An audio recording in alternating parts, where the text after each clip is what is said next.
So this is the 1-year anniversary of George Floyd's death. And obviously, I don't need to explain to you what happened when George Floyd was killed. It's something we went over ad nauseum. The country talked about it endlessly. But I do think you and I have a responsibility here on I'm Right to be adults. We have a responsibility to tell uncomfortable truths and to do sober analysis of what worked and what didn't work. You see, George Floyd's death, rightly or wrongly, prompted all kinds of national conversations, national movements.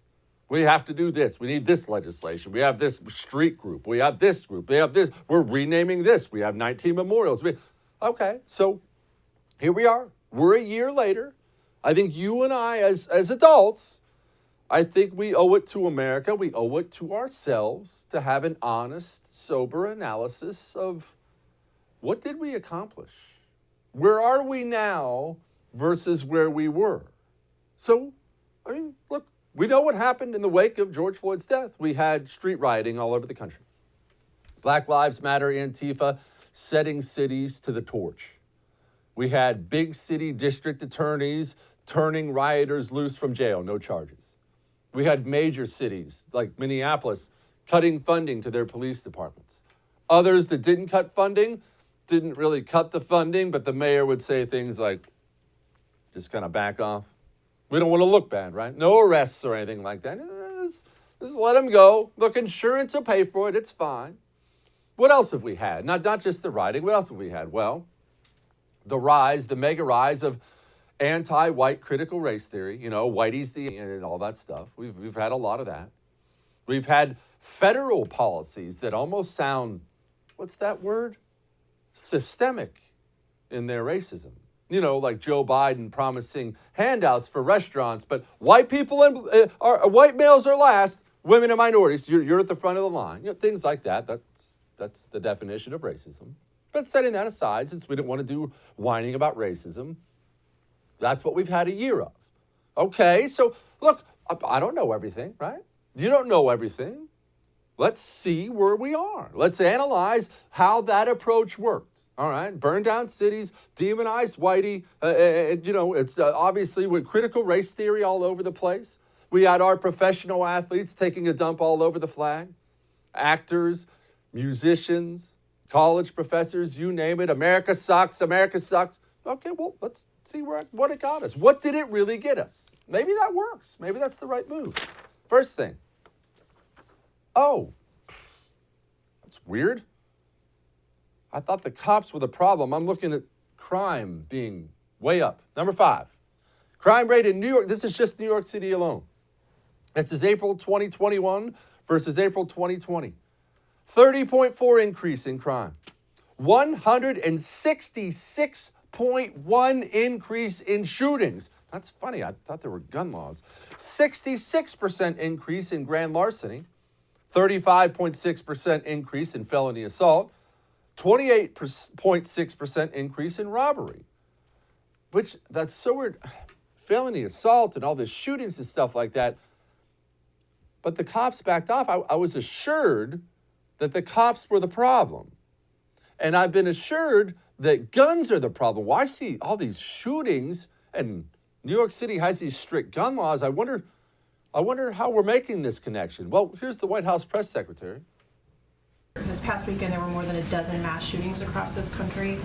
4,000 more people shot and killed by guns in 2020 compared to the year before. Is there a crime problem in this country? Well, I would say certainly there is a guns problem, and that's something the president would say. Oh, okay, all right.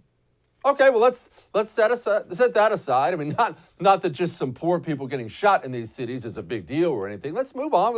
Let's keep going. There has to be other parts to this, right? Let's see. Well, we know cops are a necessity, right? And we want good cops. You don't want bad cops. And yes, there are plenty of bad cops out there. We've talked about them on the show. Plenty of good cops out there. You want more good ones and fewer bad ones, right? Well, what do we have here? This is New York City alone. This says 15% of the force left in 2020. 15. 15% of the New York City Police Department left in 2020. That's 75% more than the previous year. In Louisville, or Louisville, depending on where you're from, 190 cops retired since 2020, 20% decrease. Seattle, over 200 officers have left. They're now at a record low. In Portland, 115 cops left. Over 1/3 resigned. Oh, okay. Well, I mean, look, maybe that's a benefit. Let's keep going through all this because I was assured by everybody in the system, media, Hollywood, athletes, college professors, Democratic Party, half the useless Republican Party. I was assured that the cops are the problem in the urban black communities. I was assured of that. So look, maybe all these cops leaving is a good thing, right? Well, maybe not. Poll of race relations in America for 2021 versus 2020. 42% say things have gotten worse. Only 17% say better. I thought we were attacking racism. If we spent all this time attacking racism, then why would race relations be getting worse? I don't understand. Unless we did absolutely everything wrong. But wait, that's only 3. There's more. We now have, remember I just talked about it, systemic, institutionalized, anti-white racism. And we don't whine racism on this show. So I'm not whining, but let's acknowledge where we are here. From the highest levels of power, Joe Biden on down, it appears that dumping on white people is perfectly acceptable. I mean, here's a mayor of America's 3rd biggest city, Lori Lightfoot, mayor of Chicago, only granting one-on-one interviews to journalists of color. Now, let's remember what that means in practice. That means Lori Lightfoot sits down and looks at a room full of people of all different colors, and she says to the white people, well, you can leave because of your skin color, and you can leave because of your skin color, and your skin color, you can leave. Get out of here, whitey. Only people of color get to talk to me. Almost seems like there's a word for that. Starts with an R.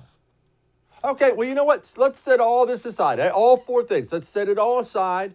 Maybe all the looting and burning and racism and cops leaving and all that stuff, maybe that was necessary, right? Because let's remember, this became a national conversation about black people in America. That's what this was. That's what it was supposed to be. We're attacking racism and black people were oppressed and black people were brutalized and black. It was nothing but that forever, right? So maybe all these things we've talked about so far, maybe they were simply necessary. Maybe they were collateral damage in order to improve the lives of black people. And we've had a year, so surely we've taken the necessary steps and the lives of black people have improved in the United States of America. That's what I was assured. The system told me this stuff was necessary, right? Cops are the problem, everything. Well, let's find out. Oh, that's right. It's all the black people getting shot. You see, we're talking about felony robberies and shootings and things like that in cities across America. It's not taking place in every city, and it's not taking place in every part of the city. All this violence, it's taking place in poor black neighborhoods. You see, poor black people, they deserve to be protected too. And because we let the scumbag street communists like Black Lives Matter take over the narrative and the system decided to go along with the narrative, what we did was we not only have stripped them of any rights to carry firearms, which is a disgrace, we've stripped them of police protection now. We took people who already lived in bad neighborhoods with violent criminals and we threw them to the wolves. Don't those people matter? I was told this was supposed to be about them, right? They're the ones dying. They're the ones being robbed. They're the ones being assaulted. It's poor black people in the urban areas who have been ravaged by this insanity, by this anti-cop insanity over the last year. Oh, but don't get me wrong. I guess it's not every single one because Patrice Cullors, she bought a $1.4 million home in a ritzy area of Los Angeles. Oh, I guess there were 1 or 2 who made it out all right. I'm sure Al Sharpton did fine. But the poor people who this was supposed to be about, it was supposed to be about them, right? Well, they're poorer, there are fewer businesses, and the criminals have more protection now than they've ever had before, and the innocent people, they don't have any protection at all. But Black Lives Matter, right? That's what I was told over and over again. Black Lives Matter. This is about Black lives. This is about stopping oppression. So this is not one gigantic "I told you so" from me. It's really genuinely not. And it's not even meant to be an indictment on how we handled the George Floyd death, even though obviously we should be very ashamed of it. What this is a warning to you and a warning to me about how we handle the next thing. Because there's gonna be a next thing. There always is. History just keeps on going. There's going to be, might be tomorrow, might be a year from now, 10 years from now, there's going to be another internet video of some kind that causes you to recoil in horror. And the system is going to look at your natural reaction to it, and the system's going to say, there's an opportunity here. We can do something with this. And then the system is going to push a message to you. They're going to push it through every politician, every athlete, every actor, every major corporation, every college professor, the media. They're going to push you a narrative. And it's going to be so easy, as so many people did a year ago, to bow to that narrative. Well, I guess we are racist. Remember, I lost my own pastor during that whole thing. He gets up on the behind the pulpit. I mean, I should talk about my white privilege. They're going to do it again. So what we need to learn is not that we screwed up. We know we screwed up. We know we got fat. What we need to learn is next time, let's do better. Let's make sure we do better. Hey, thanks so much for watching The First on YouTube. If you liked what you saw, go ahead and like and subscribe. You heard me. Like it, subscribe. You'll get a lot more of it and a lot more of me. Thanks.